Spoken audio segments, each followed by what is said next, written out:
El 13 de septiembre de 2023, un médico del equipo de protección del Consejo del Condado de Essex, en Inglaterra, se puso en contacto con la policía local para solicitar una revisión de bienestar a una pareja de ancianos que se llamaban John, de 70 años, y su esposa Lois McCullum, de 71 años.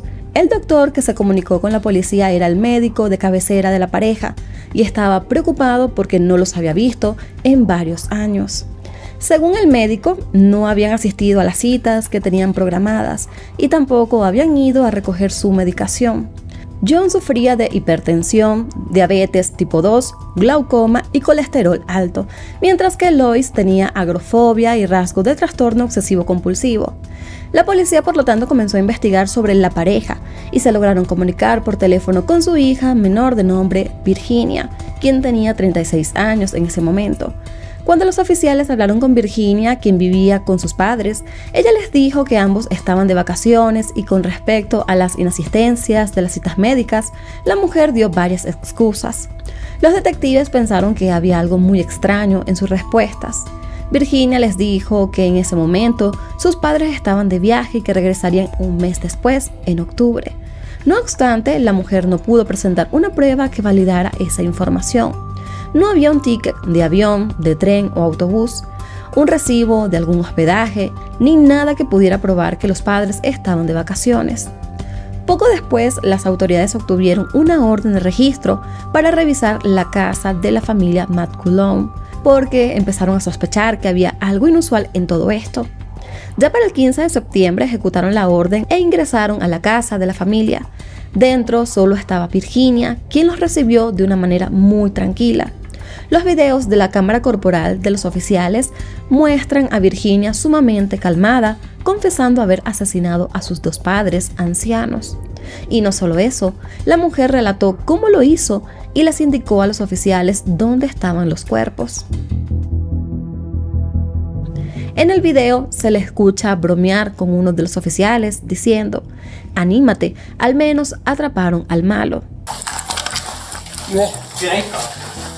Yep. Jenny? Oh. The time is 12:12 and you're under arrest on suspicion of murder against Jonathan McCulloch and Elias McCulloch. Okay? You don't have to say anything, but it may harm defense. You didn't mention. Virginia dijo haber envenenado a su padre con una sobredosis de medicamentos y haber golpeado y apuñalado a su madre. Ambos asesinatos ocurrieron más de 4 años antes, en junio de 2019. También le dijo a los oficiales dónde estaba el cuchillo que ella usó para apuñalar a su madre, el cual se encontró debajo de las escaleras. Y también dijo: "Todavía tendrá sangre, está oxidado, pero todavía tendrá rastros de sangre". Los restos de John fueron encontrados en su estudio de la planta baja, en lo que la policía descubrió como un mausoleo improvisado, hecho de bloques de hormigón y cubiertos con mantas y cuadros. Mientras que el de Lois se encontraba en un armario de una de las habitaciones del piso superior envuelto en un saco de dormir. Como parte de la investigación, las autoridades del condado de Essex indagaron sobre la vida de la familia, pero la realidad es que parecían una familia completamente normal. John trabajó gran parte de su vida como profesor de estudios empresariales en la Universidad Anglia Ruskin, y para el momento de los hechos, tanto John como Lois se habían jubilado y vivían su retiro en su casa. Ellos habían tenido 5 hijas. Virginia era la menor de todas y también la más problemática. Durante su adolescencia, esta mujer comenzó a tener muchos problemas. Solía fugarse de la casa y mentía constantemente. Según sus hermanas, Virginia era una mentirosa compulsiva y le gustaba engañar a la gente, aunque no tuviera ninguna razón para poder hacerlo. Con el pasar de los años, Virginia, al igual que sus 4 hermanas, se habían mudado de casa de sus padres para hacer sus propias vidas. Virginia fue la única que decidió no formar una familia y dedicarse al mundo del arte. Ella pintaba y vendía sus cuadros. Pero cuando sus padres entraron en la vejez y comenzaron a tener problemas de salud graves, Virginia decidió mudarse de regreso con ellos para poder ayudarlos. Pero a partir de mediados de 2019, cuando asesinó vilmente a sus padres, la mujer comenzó a dar cientos de excusas a los amigos y al resto de sus familiares para mantenerlos alejados. Su excusa más repetitiva era que sus padres habían decidido pasar el resto de su retiro en la playa, específicamente en la ciudad costera de Clapton, a menos de 1 hora de su casa. Pero amigos, hay algo que no me cuadra en este caso y probablemente ustedes también se están preguntando. ¿Por qué ninguna de las otras hijas se preocupó por sus padres? En 4 años nunca fueron a la casa o nunca llamaron a sus padres. Virginia estuvo más de 4 años con los cuerpos de sus padres dentro de la casa y las hermanas nunca se dieron cuenta y supongo que ninguno lo visitaron en esos 4 años y por eso no se enteraron nada. Esa es mi respuesta. Entiendo que algunas podrían vivir en otra ciudad o incluso en otro país, pero ni siquiera una videollamada, una llamadita, nada de eso aparentemente pasó. No sabemos qué excusas podría haberles dado Virginia o cómo pudo manipularlas para que nunca fueran a la casa, pero la verdad es que esto es un poco raro. Por los momentos no tenemos las versiones de las hermanas porque sus identidades han sido mantenidas privadas y ellas jamás han hablado públicamente. En un comunicado, las otras 4 hijas de los McCullon describieron a John como un hombre gracioso que siempre las hacía reír. También dijeron que su padre tenía muchos pasatiempos, pero destacaba el golf y el billar. Por su parte, describieron a Lois como una mujer amable, cariñosa y atenta, que amaba a sus nietos. Los vecinos de la pareja también llegaron a hablar y dijeron que sí habían notado la ausencia de los McCullon, pero que realmente creyeron que se habían ido a vivir a la playa. Paul Hastings, quien trabajaba en una verdulería cerca de la familia de los McCullon, solían visitar su tienda frecuentemente y de repente ellos dejaron de hacerlo. Otros vecinos dijeron que las cortinas de la casa casi siempre estaban cerradas, por lo que nunca podían ver si había alguien adentro o si algo pasaba allí.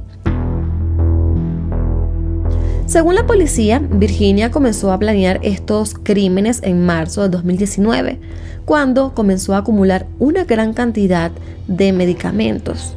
Estos medicamentos a su vez eran recetados por sus padres y a su vez también compró un cuchillo.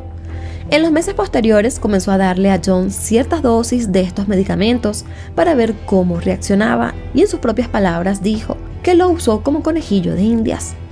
Para el 17 de junio de 2019, Virginia trituró varios medicamentos, los mezcló con algunas bebidas y Virginia puso una dosis en una bebida alcohólica de su padre. Y debido a que Lois no le gustaba beber alcohol, puso la otra dosis en un jugo. La dosis de John fue suficiente como para matarlo, probablemente por la mezcla con el alcohol, pero la dosis de Lois solo la sedó por un tiempo. Su intención era matarlos a los dos con los medicamentos, pero los medicamentos no actuaron igual en ambas bebidas. Tras darles las bebidas, los llevó a ambos a la cama. John finalmente murió durante la noche, pero cuando Virginia despertó a la mañana siguiente, descubrió que su madre seguía con vida. Debido a su plan fallido, tuvo que pasar a un plan B. Mientras Lois estaba acostada en la cama escuchando la radio, Virginia entró a la habitación y la golpeó con un martillo y luego la apuñaló fatalmente. Virginia le dijo a los oficiales que cuando golpeaba a su madre era como si tocaran mal el xilófono, como lo hacía sin ton ni son, por lo que describe la policía. Lois y yo tenían habitaciones separadas. Además, ella dormía en la habitación principal, mientras que John había adaptado su escritorio como habitación. Esa tarde, Virginia fue al hospital para tratarse un corte que se había hecho ella misma en su mano al apuñalar a Lois. Después fue a una tienda en el centro de la ciudad, donde terminó comprando guantes y sacos de dormir con la tarjeta de su propio padre y luego regresó a la casa para ocultar los cuerpos y limpiar la escena. Durante los meses y años siguientes, Virginia solía mentir a todos sus allegados sobre el paradero de sus padres. Algo que coincidencialmente le ayudó mucho para ocultar el crimen fue el confinamiento por COVID en el año 2020. Por la edad y las enfermedades que tenían Lois y John, eran consideradas personas también vulnerables, que corrían más riesgo de enfermar de gravedad. Por ende, Virginia también tomó esto como la mejor excusa para alejar a todo el mundo. Virginia usó las cuentas bancarias y tarjetas de sus padres y cobró las pensiones de sus jubilaciones. En la propiedad de los McCullon se encontraron también documentos que demostraban que Virginia había intentado evitar que sus padres descubrieran que ella estaba en bancarrota. Cuando se mudó de vuelta con ellos, Virginia no pagaba alquiler y solo malgastaba el poco dinero que ganaba siendo artista, y también acumulaba deudas en sus tarjetas de crédito y también en las de sus propios padres. La mujer los engañó haciéndoles creer que había sido víctima de múltiples estafas. Luego se descubrió que el 19 de junio, Virginia se hizo pasar por su madre para obtener una nueva tarjeta de crédito, la cual usó para comprar ropa y joyas. Según los registros, Virginia gastó casi 150.000 libras entre las pensiones y las tarjetas de crédito de sus padres. Dentro de ese monto también gastó 21.000 libras en juegos de azar en línea. El detective a cargo, de nombre Rob, de la policía de Essex, dijo que Virginia mintió sobre casi todos los aspectos de su vida, manteniendo una farsa para engañar a todos sus allegados y aprovechándose de la buena voluntad de sus padres. La describió como una mujer manipuladora, pero inteligente y hábil. Ya para el 4 de julio de 2024 es cuando se llevó a cabo una audiencia donde Virginia se declaró culpable de 2 cargos de asesinato. Ese mismo día se programó una audiencia de sentencia para el 10 de octubre de 2024. La fiscalía argumentó que el crimen fue planificado desde meses antes de cometerlo y que los hechos posteriores lo demostraban. La fiscal Lucy Wilding afirmó que Virginia arregló todo para garantizarse a sí misma el beneficio de las pensiones de sus padres. Por otra parte, la abogada de la defensa, de nombre Christine, dijo que Virginia había sido diagnosticada con paranoia y autismo, y que si bien esto no era una excusa para lo que ella hizo, podía explicar también algunas de sus acciones. La abogada dijo que Virginia decidió admitir rápidamente su culpabilidad para evitar angustia en sus familiares. En el tribunal se leyó una declaración en nombre de las hermanas de Virginia, donde dijeron que todas habían quedado totalmente devastadas y desconsoladas por la muerte de sus padres. Una de ellas llegó a decir que la situación era literalmente una pesadilla viviente de la que nunca despertaré. Añadió que la atormentaban los pensamientos inquietantes de si sus padres sufrieron aquel día. Nos han robado cruelmente más recuerdos amorosos y vínculos con nuestra mamá y nuestro papá para los años venideros. Nigel, quien fue una psiquiatra que evaluó a Virginia en prisión, dijo que su comportamiento, en la que resalta una clara falta de empatía y un rasgo típico de personalidades psicopáticas, al emitir la sentencia, el juez Jeremy Johnson se dirigió a Virginia y le dijo que ella pensaba más en el dinero que en la humanidad y que sus padres tenían derecho a sentirse seguros en sus propias camas y en su propia casa, y que tenían derecho a sentirse seguros también con su hija. Sin embargo, Virginia tomó la decisión plena, consciente y deliberada de asesinarlos. Ya para el viernes 11 de octubre de 2024, el juez Johnson del Tribunal de la Corona de Chelmsford sentenció a Virginia McClellan a cadena perpetua, con la posibilidad de salir en libertad condicional después de cumplir 36 años en prisión. Según los testigos, la mujer no mostró ninguna emoción cuando el juez emitió su sentencia y solo miró al suelo y no dijo más nada.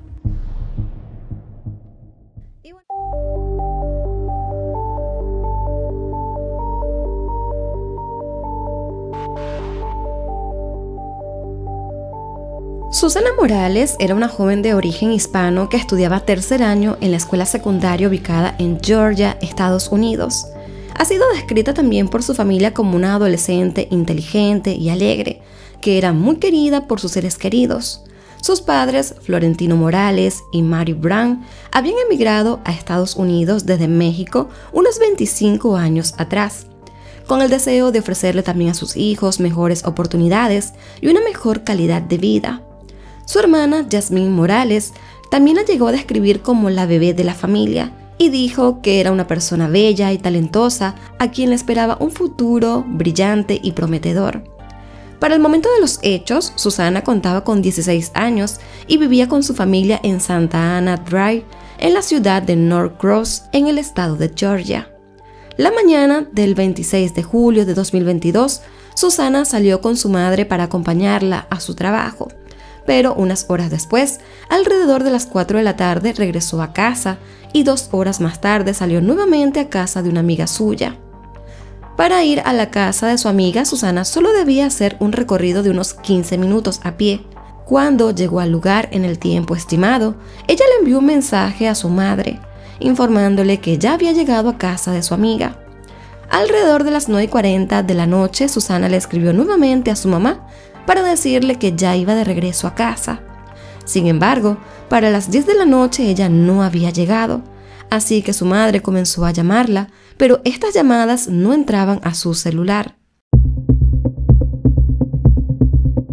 La familia decidió comunicarse con la amiga de Susana y esta les aseguró que ella había estado allí alrededor de 3 horas y que se había ido de regreso a su casa, tal y como ella le había escrito a su madre. Pero el asunto es que Susana nunca llegó a su casa. Los padres de la chica se preocuparon demasiado y decidieron acudir a la policía para interponer una denuncia por desaparición. Los oficiales comenzaron la investigación y rápidamente pudieron descubrir que Susana le había compartido su ubicación a un amigo a través de un app de rastreo llamado Life 360. Esta aplicación llegó a registrar que mientras ella caminaba hacia su casa, su teléfono de repente comenzó a viajar en la dirección opuesta a una velocidad de aproximadamente 65 km por hora, lo que significaba que Susana se había subido a un vehículo. También se conoció que entre las 10:21 y las 10:26 de la noche, el teléfono de Susana indicó que se encontraba en la zona de Oak Log Trace y Steve Reynolds Boulevard, pero poco después de eso se terminó apagando el teléfono y jamás fue recuperado, por lo que la policía tampoco pudo hacer mucho con esa pista. Durante los días siguientes, la policía continuó con la investigación del caso de Susana, pero su familia afirmó que los oficiales no se tomaron demasiado en serio su desaparición, porque creían que ella se había escapado de casa. De hecho, en un inicio la policía indicó que Susana era buscada como una fugitiva y que no creían que se tratara de un secuestro o que estuviera en peligro, pero la familia de la joven no estaba de acuerdo con esa afirmación. Ya para el 29 de agosto, a más de un mes de la desaparición de Susana, la policía pidió ayuda a la comunidad para que cualquiera que tuviera información al respecto se comunicara con ellos inmediatamente, y también indicaron que ya habían agotado todas las pistas.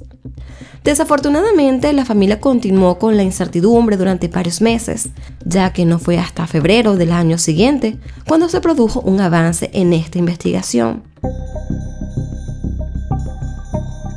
El 6 de febrero de 2023, un hombre llamado Matthew Hilbert estaba conduciendo su vehículo todoterreno cuando se encontró huesos humanos esparcidos por todo el bosque.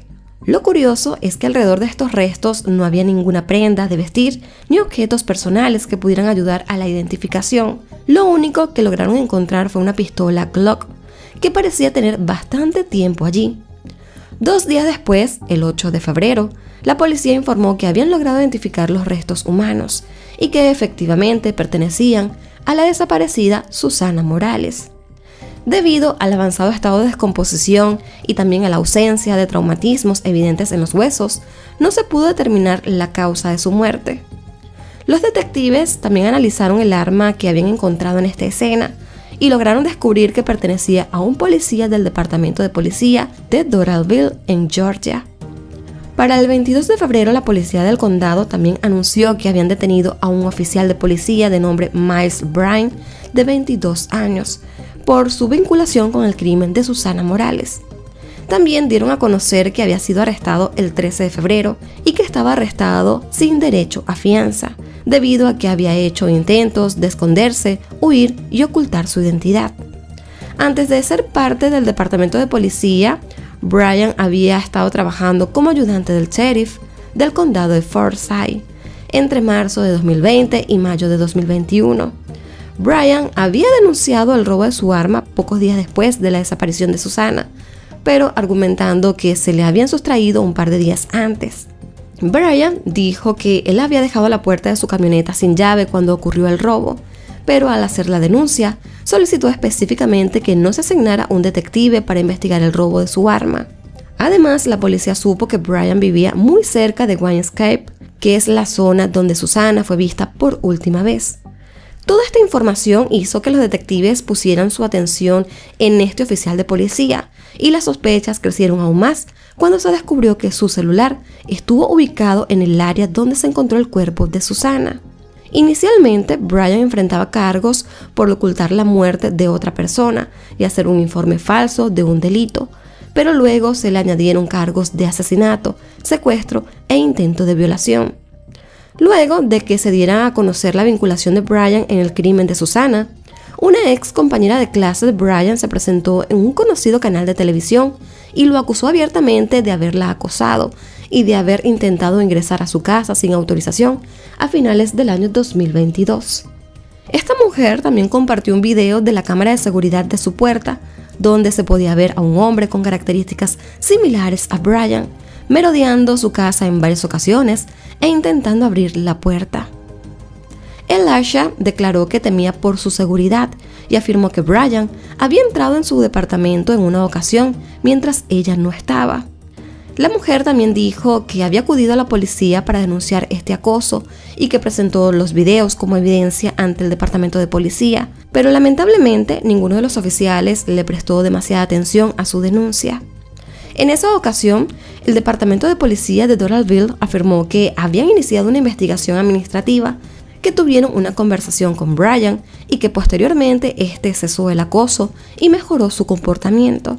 Pero según Elisha, desde ese departamento le informaron que debía denunciar la situación ante el departamento de policía del condado de Gwinnett porque a ellos les correspondía la investigación.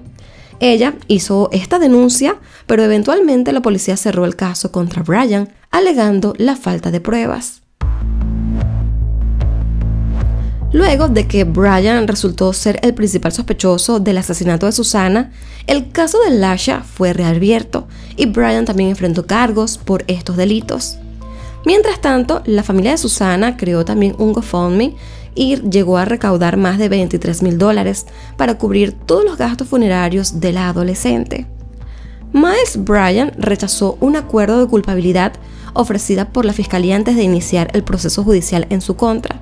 Este hombre afirmaba que era inocente y que estaba dispuesto a ir a juicio por los cargos de asesinato. Su juicio como tal comenzó el 3 de junio del año 2024 en el condado de Gwinnett. Maria Brown, que viene siendo la madre de Susana, fue una de las testigos convocadas por la fiscalía. En su relato sumamente emotivo y con la ayuda de un traductor, María recordó la terrible situación, o sensación, mejor dicho, que tuvo al no poder comunicarse con su hija aquella fatídica noche de julio del 2022. En el juicio, la defensa de Bryan intentó poner en tela de juicio la reputación de Susana, mencionando su historial escolar y algunos rumores que indicaban que ella había estado consumiendo algún tipo de drogas. Por otra parte, Zenobia Parks, la exnovia de Bryan, también llegó a testificar en este juicio, y ella habló sobre su separación en junio de 2022. Zenobia dijo que después de terminar, ellos continuaron viviendo juntos en el complejo de apartamentos. Bryan había afirmado que estaba en su departamento la noche de la desaparición de Susana, pero Zenobia no pudo confirmar esto. Michael Jones, quien viene siendo un recluso de la prisión del condado de Gwinnett, también fue llamado al estrado como testigo de la fiscalía. En su declaración, el hombre afirmó que mantuvo conversaciones diarias con Bryan y que en una ocasión le aseguró que no podían vincularlo con el asesinato de Susana, porque simplemente no se habían encontrado fluidos corporales en la escena del crimen, lo cual evidentemente era muy cierto. Por otro lado, la fiscalía también presentó como evidencia el historial de búsquedas de internet de los dispositivos electrónicos de Bryan, cuyas búsquedas estaban relacionadas con el caso de Susana Morales. Además de todos los datos del celular de Bryan, también revelaron que poco después de la medianoche del 27 de julio de 2022, tanto su celular personal como el de su trabajo de policía fueron ubicados en el área donde se encontró el cuerpo de Susana. Asimismo, los registros también mostraron que su teléfono volvió a estar en la zona el 28 de julio, aproximadamente una hora antes de que se reportara el robo de su arma de fuego. Para la fiscalía, esto significaba que el hombre había arrojado el cuerpo de Susana allí y que al día siguiente regresó para intentar localizar su arma, que se sospecha que se le había caído cuando fue a dejar el cuerpo, pero al no encontrarla, decidió ir a denunciar el falso robo. En este juicio también se produjo un video de una cámara corporal, la cual capturó una conversación inquietante que Bryan tuvo con una niña que había sido denunciada como desaparecida en mayo de 2022. En la grabación se escucha a Brian decir específicamente: si estuviéramos ante una violación o una desaparición, entonces encontraríamos tu cuerpo en el bosque. Probablemente seas fuerte e inteligente y le digas que no a los extraños, pero a esa gente no le importa. En otro fragmento del video, el hombre también llegó a decir: esa gente es de mi tamaño, grande, y te atrapa. Puedes gritar, chillar todo lo que quieras, pero te arrojan en la parte trasera de una camioneta, te llevarán y tus padres nunca volverán a verte. Esto es bastante perturbador teniendo en cuenta que dijo estas palabras solo un par de meses antes de raptar y asesinar a Susana. Durante los alegatos finales, el abogado defensor admitió que Susana estuvo en el auto de Brian la noche de su desaparición, pero afirmó que él la dejó en el bosque probablemente muerta o inconsciente, pero resaltó que todo pudo haber sido causado por una sobredosis de drogas, teniendo en cuenta que el médico forense no pudo determinar la causa de muerte. Esto podría ser posible según la defensa. El abogado también dijo que Brian había mentido sobre el robo de su arma porque temía que esto le perjudicara su trabajo, pero que nada de esto lo convertía en un asesino. Básicamente, la defensa estaba planeando la hipótesis de que Susana se hubiera subido al auto de Brian por voluntad propia, en un estado de intoxicación por algún tipo de drogas, y que mientras estaba en el auto le ocurrió algo debido a la sobredosis que supuestamente había tenido la jovencita, y en medio de una crisis nerviosa el hombre decidió abandonar su cuerpo en el bosque. Pero la realidad es que esta teoría deja más preguntas que respuestas, porque para empezar, ¿qué hacía Susana en el auto de Brian? Y si esto fuera así, ¿por qué él no la llevó directamente a un hospital si él es un policía que debería resguardar y proteger a los ciudadanos? Por su parte, para la fiscalía estaba claro que Brian había hecho que Susana se subiera a su auto, ya sea obligándola o manipulándola de alguna manera para que ella lo hiciera, con el único fin de abusar sexualmente de ella. El fiscal también mencionó que Brian abusó de la ley y utilizó su placa y su posición para satisfacer sus propios deseos sexuales. No obstante, esto último no se podía demostrar porque, como mencioné anteriormente, no se pudo determinar la causa de muerte de la jovencita y tampoco se le pudieron hacer muchos análisis a su cuerpo. El fiscal a cargo instó a los jurados a concentrarse en la evidencia presentada durante este juicio y, por otra parte, ignorar el intento de la defensa de distraerlos con teorías sin ningún tipo de fundamento sobre lo que había sucedido, argumentando que esa no tenía ningún sentido y no estaba respaldada por ninguna evidencia. No hay pruebas de que ella supiera o quisiera pasar tiempo voluntariamente con Brian, hablar con él, tener relaciones sexuales con él o tener una relación con él. Ella estaba en su calle, a unos pocos pasos de su casa, cuando fue secuestrada en la calle y terminó muerta, completamente desnuda. Fue una de las declaraciones que se hicieron al final. Finalmente, el jurado no quedó convencido con la teoría de la defensa y encontró a Miles Bryan culpable de asesinato grave, homicidio culposo, secuestro y denuncia falsa de un delito, pero fue absuelto del cargo de intento de violación porque sencillamente no se pudo demostrar. Durante la audiencia de sentencia, la hermana de Susana, de nombre Yasmín Morales, dijo que lo único que quiso desde que su hermana desapareció fue justicia y agradeció al tribunal por hacerlo realidad. Además, describió el profundo impacto que tuvo la pérdida de su hermana en su madre, quien bajó más de 11 kilogramos debido a toda la situación y que se ha visto perjudicada en su salud. María Brown también habló en el tribunal y con muchas lágrimas en sus ojos, terminó afirmando que pasa todas sus noches sin poder dormir, pensando en su hija y en todo lo que ella sufrió aquel día. La jueza, por su parte, se compadeció de la familia de Susana y se mostró visiblemente emocionada con sus declaraciones. El fiscal solicitó la pena máxima de cadena perpetua sin posibilidad de libertad condicional, mientras que el abogado defensor pidió una sentencia reducida teniendo en cuenta la edad de su cliente. Por su parte, Brian decidió emitir unas palabras antes de su sentencia y dijo: "Solo quiero disculparme con todos, con la familia de la víctima, eso es todo". Finalmente, el 12 de junio de 2024, la jueza condenó a Miles Bryant, de 23 años, a cadena perpetua sin posibilidad de libertad condicional por los cargos de asesinato y a 12 meses consecutivos por presentar un informe falso.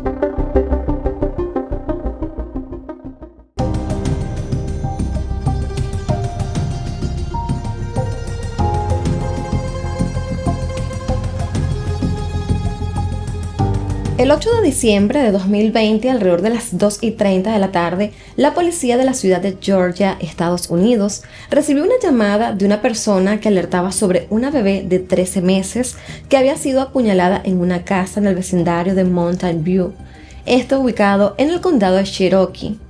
Cuando los oficiales llegaron a esta vivienda, no solo encontraron a una niña herida de nombre Hannah Nicole Driver, sino también a su madre Chloe en una de las habitaciones superiores. Los servicios de emergencia no pudieron salvar la vida de la pequeña bebé, pero sí Chloe. Ella sí pudo ser trasladada hasta el hospital, donde recibió un tratamiento médico y sobrevivió a las heridas. En esta casa habían otros 3 hombres y otras 2 mujeres, quienes fueron las que alertaron a la policía. Uno de los que estaba allí era el padre de Hannah, un hombre llamado Brian Joyce, y según las declaraciones de estas personas, Chloe había apuñalado a su propia hija y luego intentó acabar con su propia vida de la misma forma. También llegaron a decir que ella estaba en la habitación con la bebé y que de un momento a otro bajó a la cocina, tomó un cuchillo y subió nuevamente a la habitación, donde terminó encerrándose. Minutos después, una de las personas que estaba allí fue a ver lo que estaba sucediendo y se topó con que la puerta estaba cerrada. Así que decidió forzar la cerradura y encontró la terrible escena que les acabo de mencionar. También se mencionó que el padre de Hannah intentó salvarle la vida a su bebé, pero no pudo hacer mucho, y para cuando llegaron los servicios de emergencia, la pequeña había sido declarada muerta. Según el examen forense, la bebé había recibido 4 puñaladas en la arteria carótida, en el esófago, la espalda y en una vértebra de la cervical. A partir de que la policía comenzó a investigar todo este caso, también se empezó a conocer ciertos detalles perturbadores de la vida de Chloe. Ella estaba en una relación con Brian Joyce, quien era conocido como Benjamin Bell Michael y también como Z. Pero además de Chloe, Benjamin tenía otras 2 parejas. Se conoció que Chloe y Brian estaban en una relación poliamorosa y que además pertenecían a un grupo particular que no creía en la medicina moderna y que seguían un estilo de vida y una dieta estricta. Según las autoridades, este grupo participaba en una especie de rituales curativos no convencionales, hacían prácticas de privación sensorial y practicaban el veganismo de una manera bastante estricta. Además, tenían opiniones y puntos de vista bastante radicales y usaban nombres alternativos de origen religioso que se les asignaba a cada uno de ellos. Básicamente estaban en una especie, digamos que, de culto. Toda esta información llevó a especulaciones sobre el asesinato de Hannah y las autolesiones de Chloe, que podrían haber sido parte de una especie de ritual de culto. No obstante, las autoridades pronto descartaron esta teoría al determinar que Chloe actuó completamente sola e incluso dijeron que ella había cometido el crimen como parte de una especie de venganza en contra de su pareja Brian, porque ya no quería compartirlo con las otras 2 mujeres.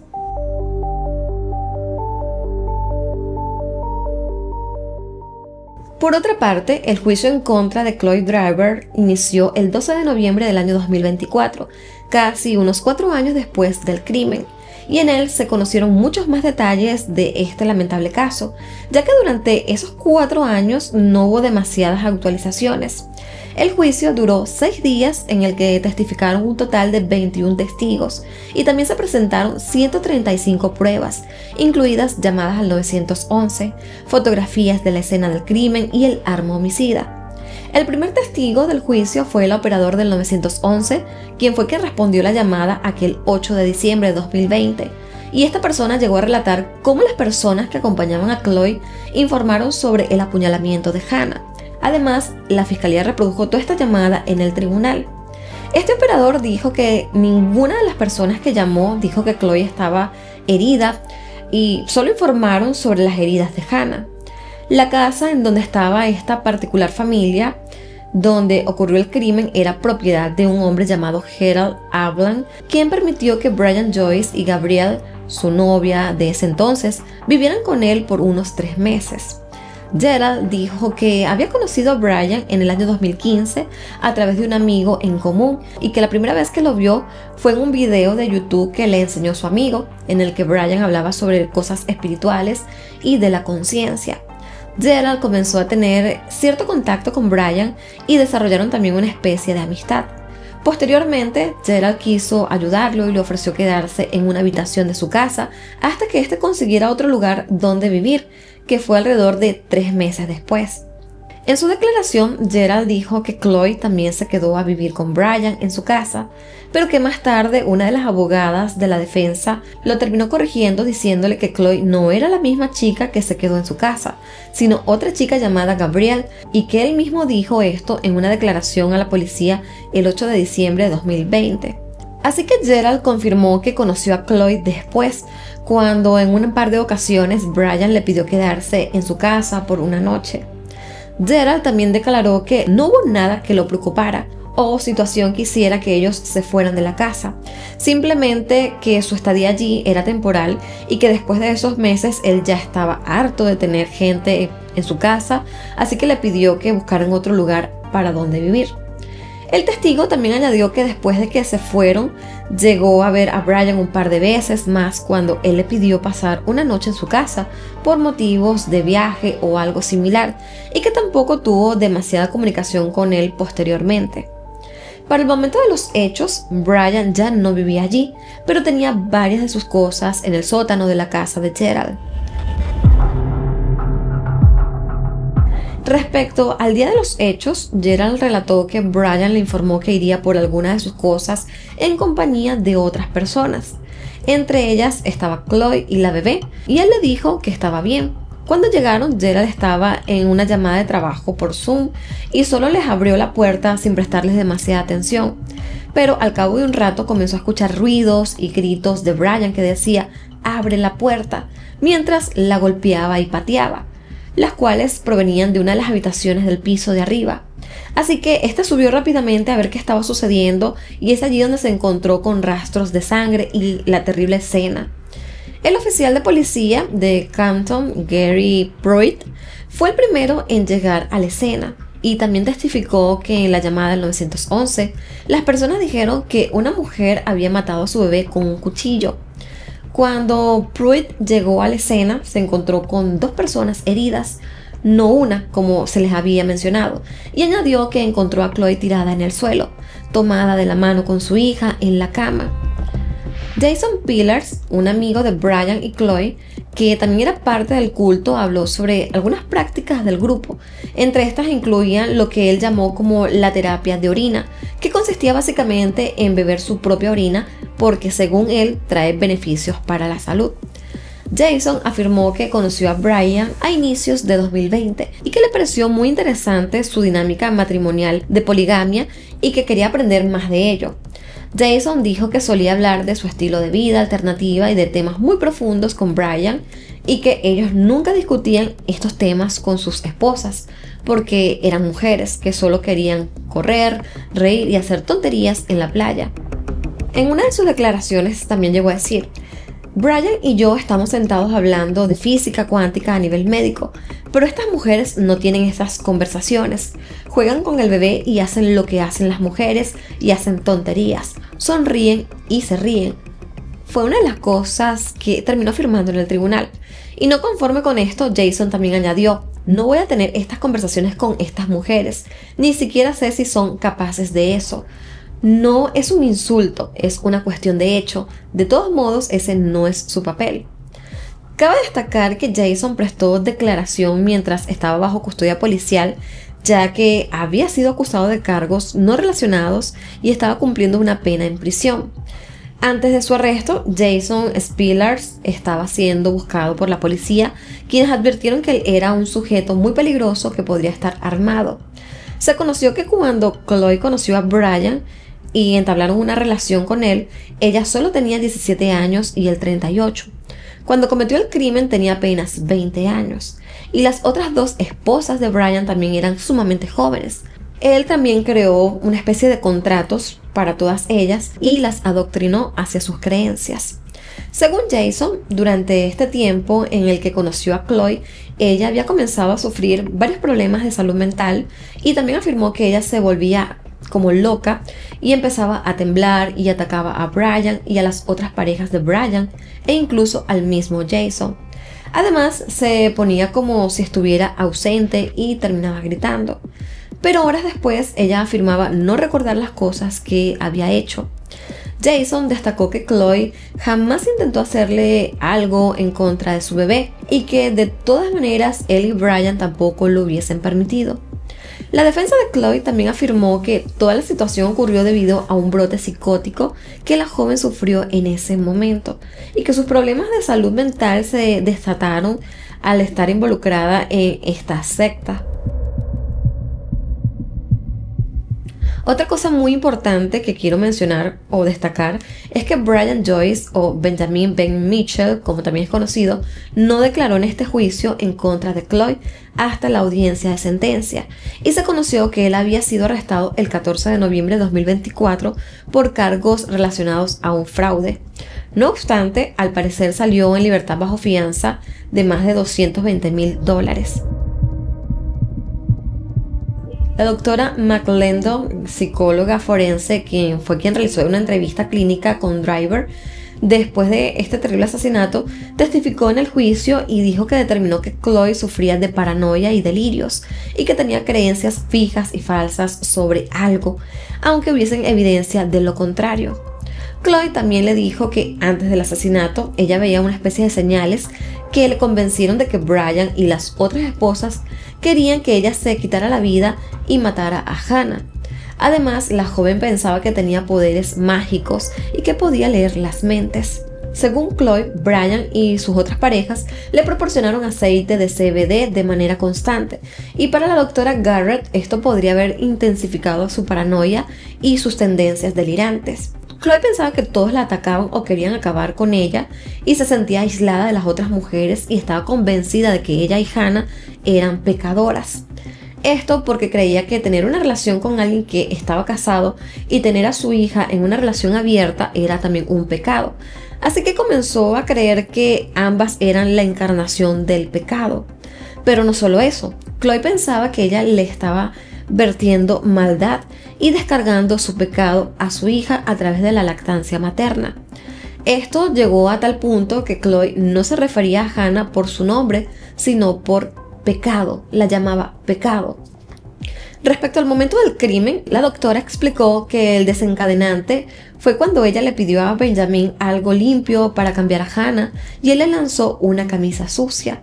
En ese momento fue la gota que rebasó el vaso. Chloe se enojó muchísimo y se sintió indigna de vivir, lo que dio pie a que cometiera este asesinato. La doctora y otra psicóloga forense que también evaluó a Chloe compartió su informe ante el tribunal. Y según esta doctora, Chloe fue muy detallada en su descripción de lo que ocurrió en la habitación y que incluso ella debatió consigo misma cómo debería matar a su bebé y dónde debía apuñalarse a ella misma para que antes pudiera morir de inmediato. Chloe al parecer jugaba algunos videojuegos y en el momento del crimen ella recordó que en esos videojuegos los personajes morían instantáneamente cuando los apuñalaban, así que ella decidió que esa sería la mejor manera de morir. Chloe también detalló que apuñaló a Hannah en el cuello varias veces, pero que le preocupaba que no muriera inmediatamente porque tras las primeras puñaladas la bebé estaba tranquila y sangrando. Luego, cuando se aseguró de que ya había muerto, se apuñaló 3 veces a sí misma en la garganta, pero por alguna razón ella seguía viva y al sentir que no moría intentó apuñalarse otra vez, pero en el corazón, aunque evidentemente pues no murió. Renee Driver, quien viene siendo la madre de Chloe, también declaró en este juicio y ella dijo que ella y sus demás familiares intentaron desesperadamente convencer a Chloe de dejar a Benjamin porque además de que era mucho mayor que ella, consideraban que no era una buena persona. Afirmó que se sorprendió cuando se enteró de que su hija estaba embarazada de él. René también dijo que no quería tener nada que ver con Benjamin, pero que le rogó a su hija que regresara a casa, cosa que no logró porque Chloe continuó con él, que obviamente con su embarazo y tener a su bebé. Después de que nació Hannah, casi no tuvo contacto con su hija, aunque aseguró que Chloe era una buena madre y que también era muy amorosa.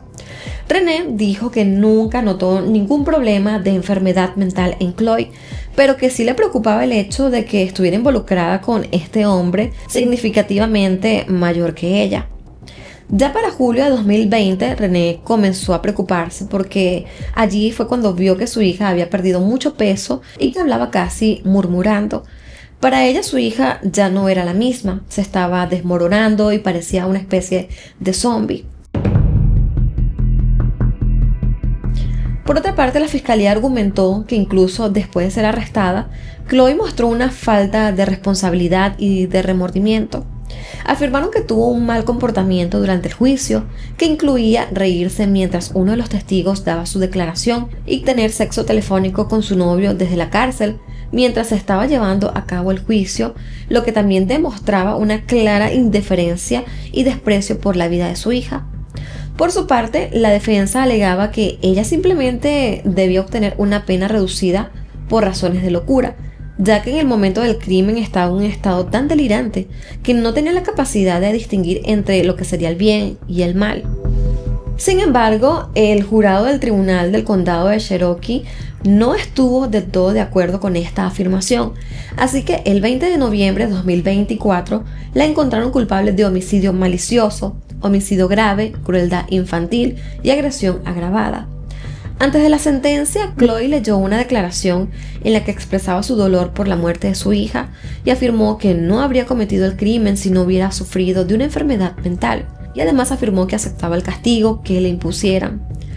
Aunque legalmente no pueda cumplir con la definición de locura del día de hoy, sé en el fondo de mi corazón que lo soy porque nunca habría hecho lo que hice de no haber sido por mi descompensación. Seguiré buscando ayuda para mi enfermedad mental. El 12 de diciembre de 2024, la jueza a cargo procedió a emitir su sentencia, no sin antes describir el crimen como gráfico y traumático. Finalmente, Chloe Driver, de 24 años, fue condenada a cadena perpetua, con posibilidad de libertad condicional después de cumplir 30 años en prisión. También fue sentenciada a otros 20 años por un agravante debido a la edad de Hannah, pero estos deberá cumplirlos de manera simultánea.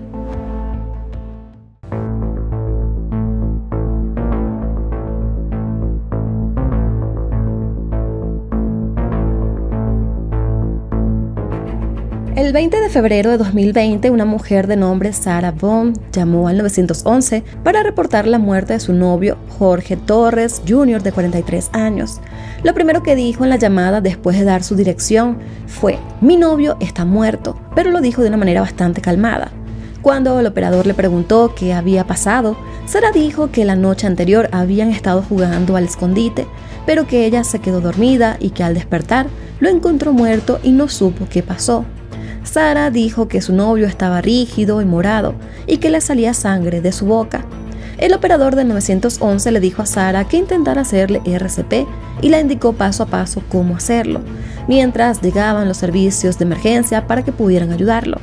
Finalmente, las autoridades llegaron a la casa ubicada en Winter Park, en el condado de Orange, Florida, y encontraron a Jorge Torres Jr. muerto.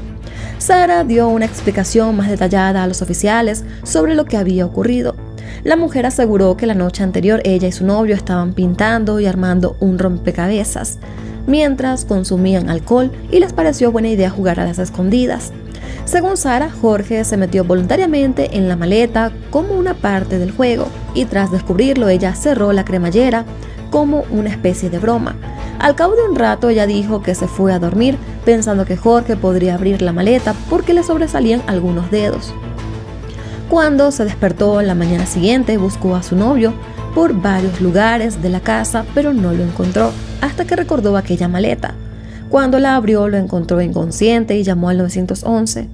En la casa, los oficiales encontraron la maleta al lado del cuerpo de Jorge, ya que por instrucciones del operador del 911, Sarah lo sacó de la maleta, supuestamente para hacerle RCP, pero lo inusual en el relato de Sarah es que cuando se le realizó la autopsia al cuerpo de Jorge, se pudieron observar varias lesiones en la espalda, la cabeza y en la cara.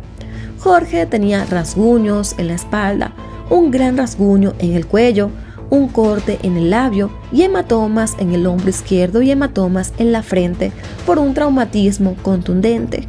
El médico forense, por lo tanto, determinó que la causa de muerte fue por asfixia y catalogó la muerte del hombre como un homicidio. Se estimó que Jorge había pasado al menos 11 horas dentro de aquella maleta. Además, también se encontraron videos en el celular de Sarah que ella misma había grabado en el momento en el que Jorge estaba dentro de la maleta. For everything you've done to me. Sarah. For everything you've done to me. Sarah. Fuck you. Sarah. En estos videos se puede escuchar a Jorge gritando y suplicando que lo dejara salir, mientras que ella se burlaba de él y se negaba a sacarlo. Jorge le suplicaba repitiendo su nombre y le decía que no podía respirar, pero Sarah le respondía que eso era lo que ella sentía cuando él la engañaba y que todo esto era su culpa. En otro video le dijo que todo eso era por lo que él le había hecho y lo llamó estúpido. Cuando Jorge le repitió que no podía respirar, ella simplemente le dijo: entonces deberías callarte la boca, en tono de burla. Una vez en el interrogatorio, Sarah negó haber tenido algún altercado físico o haber golpeado a Jorge, pero entonces los oficiales descubrieron que ella tenía antecedentes de agresión hacia el mismo Jorge Torres. Antes de llegar a este incidente en particular, quiero hablar un poco de la vida de estas dos personas para que entremos más en contexto. Sarah Bond nació el 10 de octubre de 1977 en Atlanta, Georgia, pero se mudó a Florida con su familia cuando tenía solo 3 años. A partir de la secundaria, Sarah sufrió las muertes de sus 4 familiares más cercanos en un tiempo que digamos bastante corto, y esto le afectaron mucho durante toda su vida. Cuando estaba en el segundo de secundaria, perdió también a su abuelo. Luego, cuando estaba en el último año, falleció su padre y unos años después a su madre. Solo le quedaba a su abuela, pero esta falleció poco después de la muerte de su madre. A la edad de 20 años conoció a Brian Bond, quien se convirtió en su esposo durante 13 años y con quien también tuvo un hijo llamado Lucas. En el 2017, mientras aún estaba en proceso de divorcio con Brian, conoció a Jorge Torres Jr., con quien comenzó también una relación poco después. Sarah dijo que cuando conoció a Jorge le pareció un hombre muy guapo, divertido e inteligente, y que sintió que se entendieron muy rápido y que tenían mucho en común. Afirmó que estaba sorprendida que él se fijara en ella, ya que siempre estaba en ropa deportiva y despeinada. Jorge, por su parte, provenía de una numerosa familia de origen hispano, pero creció en la ciudad de Filadelfia, en Pensilvania. Al igual que Sarah, tuvo un matrimonio anterior con Dolores Ortiz, el cual duró 14 años y tuvieron 3 hijos. Entre ellos estaba Ana Victoria, Jorge y Destiny. A la familia de Jorge, incluyendo a sus hijos, no le agradaba a Sarah. En una entrevista, su hija Ana Victoria dijo que Sarah era una persona malvada y calculadora, y también describió a Jorge como un padre responsable y amoroso. En esta misma entrevista, Dolores, la ex esposa de Jorge, dijo que si bien nunca habían tenido una confrontación fuerte con Sarah, ella constantemente intentaba amedrentarla. Según Dolores, cada vez que Jorge llamaba a sus hijos y también a ella, o sea, a Dolores, o que ella estaba presente, Sarah se molestaba y comenzaba a insultarla y a amenazarla. Dolores asegura que por alguna razón Sarah estaba muy celosa de ella, aunque no le había dado motivos, ya que solo tenía una relación cordial con él, más que nada por sus hijos. Respecto a su relación con Jorge, Dolores dijo que en sus 14 años de matrimonio él nunca fue violento, aunque claramente tuvieron algunas discusiones, muchas veces porque él era un mujeriego, pero nunca llegaron al punto de tener que involucrar a la policía. Sarah le dijo a los oficiales que era víctima de maltrato por parte de Jorge, aunque se descubrió que hubo abusos y violencia de ambas partes. En varias ocasiones la policía tuvo que intervenir, y una de ellas fue en julio de 2018, cuando hubo una fuerte pelea entre ellos, que terminó con Sarah intentando estrangular a Jorge. En ese incidente, Sara dijo a los investigadores que Jorge la arrastró por las escaleras y le dio una patada en el ojo derecho porque ella había hablado con un hombre en un bar y le había aceptado un trago. Por otro lado, Jorge también señaló que Sara había enfurecido e intentó estrangularlo, por lo que él se tuvo que defender pateándola, porque pensaba que iba a matarlo. Al final, la policía no pudo determinar quién fue el agresor principal, pero ambos fueron arrestados y en sus récords quedaron antecedentes por agresión. Luego, en el 2019, Jorge fue arrestado 3 veces por cargos de agresión en contra de Sara. En una de esas ocasiones, Sara lo acusó de golpearla en la oreja izquierda. Para ese momento, Sara ya tenía una orden judicial temporal de protección y se le había ordenado a Jorge asistir a clases de control de ira. El último altercado entre ambos fue en enero de 2020, un mes antes de la muerte de Jorge, cuando Sara llamó a la policía asegurando que su novio la había golpeado con la barra de la cortina. Durante gran parte del proceso judicial de Sara, ella decidió representarse a sí misma, luego de haber tenido 8 abogados. Además, el crimen ocurrió pocas semanas antes de que comenzaran las restricciones por la pandemia, y evidentemente esto afectó también la continuidad del proceso. Previo al juicio de Sara, hizo varias cosas con tanto excentricismo. Debido a que a las quejas que tenían sus abogados, decidió dibujar a mano un anuncio para buscar un abogado. El anuncio decía: reclusa busca abogado. Busca un desafío próspero. Está listo para su primer plano en la televisión nacional. Muestra al mundo quién eres con tu creatividad original, tu experiencia extraordinaria y tu ingenio. Además de esta escritura, previo al juicio, la mujer también solicitó un equipo de peluquería y maquillaje profesional para que la atendieran mientras ella era juzgada. Con el tema de sus abogados, la mayoría de ellos citaron diferencias irreconciliables y mal comportamiento para no continuar con su representación. En pocas palabras, ningún abogado quería asistirla. En julio también se definió que Sara se representaría a sí misma, pero en agosto logró contratar a un nuevo abogado de nombre James Owens, quien solicitó posponer la fecha de juicio para el 7 de octubre. El abogado Owens logró obtener un acuerdo con la fiscalía para que Sara recibiera solo 15 años de prisión por homicidio y la alentó a aceptarlo, pero Sara se negó y decidió declararse inocente. Además, la defensa buscó que el juez eliminara como evidencia la entrevista inicial que le hizo la policía a Sara, argumentando que la investigadora principal del caso, Chelsea, leyó incorrectamente sus derechos y coaccionó sus declaraciones, invalidando así la renuncia inicial de Sara a su derecho a exigir un abogado y haciendo que todo el interrogatorio fuera inadmisible. Ya para el 4 de octubre, el juez a cargo concluyó que Sara hizo una renuncia voluntaria, consciente e inteligente, y que esta renuncia fue el resultado de una elección libre y no de una intimidación, coerción o engaño, así que se negó a suprimirla de la evidencia. El juicio se inició entonces el 18 de octubre de 2024. En las declaraciones de apertura, los fiscales afirmaron que Sara cerró la cremallera de la maleta con la intención de castigar a Jorge, lo que evidentemente provocó su muerte. Los videos que muestran a Jorge suplicándole a Sara mientras estaba dentro de la maleta también fueron presentados en la corte. También se mostraron los videos de la cámara corporal de los oficiales que acudieron a la casa el día en que se encontró el cuerpo de Jorge, en los que se puede ver a Sara sumamente tranquila, explicándole a los oficiales lo que según ella había sucedido. La actitud que Sara mantuvo en todo momento es realmente impactante, porque literalmente ella relata todo como con mucha tranquilidad, como si estuviera hablando de algo muy casual. Parecía no afectarle en lo absoluto la muerte de su novio. Sara también subió al estrado en su propia defensa y alegó que no tenía la intención de asesinar a Jorge, pero que sus acciones fueron en defensa propia porque Jorge abusó de ella anteriormente. Sara también explicó que durante el juego del escondite, Jorge se acomodó en la maleta y ella subió la cremallera. En ese momento todo parecía divertido, ambos se rieron y bromearon sobre lo pequeño que era para caber dentro de aquella maleta. Pero según Sarah, de pronto el tono de Jorge cambió y comenzó a amenazarla. Esto también generó una discusión en la que ella decidió hablarle sobre su comportamiento abusivo y sacó su celular para grabar la conversación. Sarah relató que la situación se puso muy tensa muy rápido y que Jorge le decía cosas que la asustaban mucho porque la insultaba y la amenazaba.